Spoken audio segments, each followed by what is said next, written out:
សូមស្រមៃមើលថាអ្នករស់នៅក្នុងពិភពលោកមួយ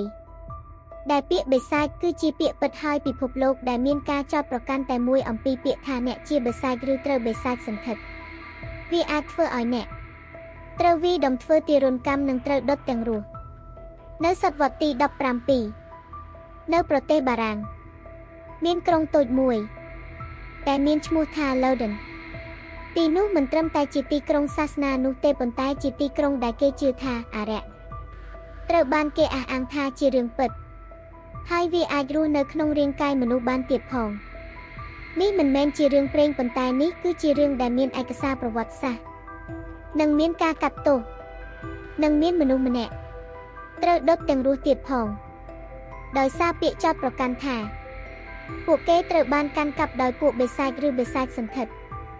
Loudunជាក្រុងតូចមួយដែលព័ទ្ធជុំវិញដោយជញ្ជាំងថ្មនិងវត្តអារាមជាច្រើន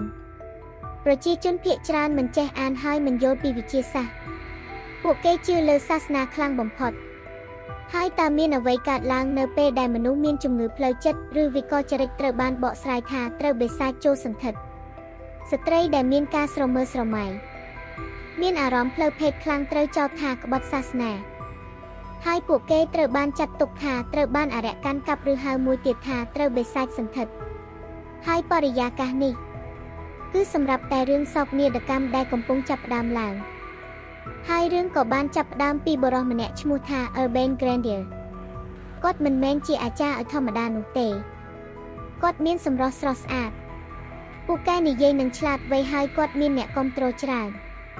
ប៉ុន្តែគាត់មានកំហុសធំ3គឺទី1គឺគាត់មានទំនាក់ទំនងស្នេហាជាមួយស្ត្រីដែលជាដូនជីនៅក្នុងព្រះវិហារកំហុសទី2គាត់រិះគន់អំណាចសាសនាថាធំជ្រុលខ្លាំងជាងច្បាប់កំហុសទី3គាត់ប្រឆាំងនឹងមិនខ្លាចអ្នកមានអំណាចផ្នែកនយោបាយហើយលទ្ធផលចុងក្រោយគាត់ត្រូវបានគេលាបពណ៌និងចោទប្រកាន់នឹងរងចាំថ្ងៃគេយកទៅបូជាដោយដុតទាំងរស់ក្នុងនៃបណ្ដេញអារក្សចូលមកសាច់រឿងយើងវិញនៅ Loudun មានព្រះវិហារសាសនាមួយដែលមានតែស្ត្រីស្នាក់នៅព្រះវិហារនោះឈ្មោះ Ursuline Convent ស្ត្រីនៅទីនោះរស់នៅក្នុងការបិទបាំងខ្លួននិងគ្មានទំនាក់ទំនងជាមួយពិភពខាងក្រៅនិងត្រូវបង្ខំឲ្យគោរពវិន័យដ៏តឹងរ៉ឹងបំផុតហើយមានដូនជីម្នាក់ឈ្មោះថា Jeanne des Anges នាងចាប់ផ្ដើមមានចិត្តទៅលើលោក Grandier ក្រោយពីបានជួបគ្នានៅក្នុងព្រះវិហារបានច្រើនដងនាងបានស្រមើស្រមៃអំពី Grandier ពោលគឺស្រមៃបែបស្នេហាប្រុសស្រីពេញវ័យតែសាសនាចាត់ទុកថា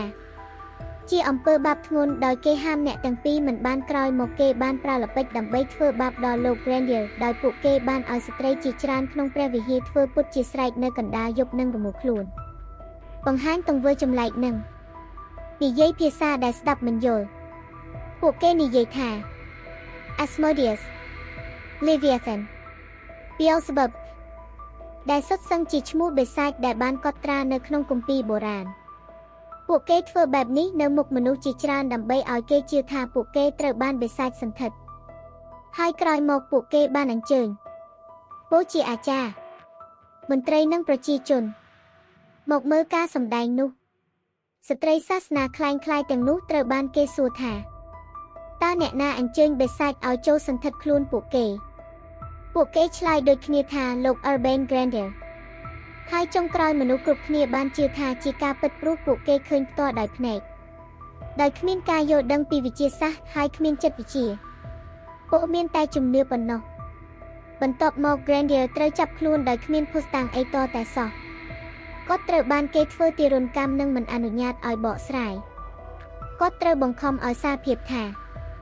បានចុះកិច្ចព្រមព្រៀងជាមួយបិសាចនិងបញ្ជាបិសាចមកធ្វើបាបស្ត្រីទាំងនោះតែទោះបីជាគេធ្វើទារុណកម្មយ៉ាងណាគាត់នៅតែបដិសេធរហូតដល់ថ្ងៃចុងក្រោយ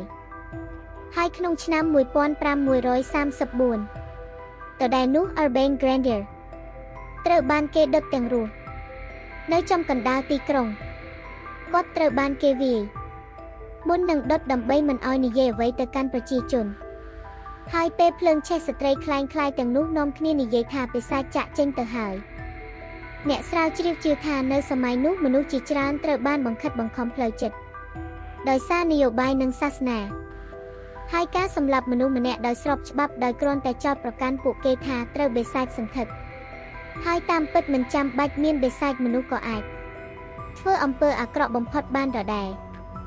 តើសាច់រឿងបិសាចសន្ធិដ្ឋនេះជាសាច់រឿងអរូបីឬជាភស្តុតាងដែលថាជំនឿអាចសម្លាប់មនុស្សបានតើប្រិយមិត្តគិតបែបណា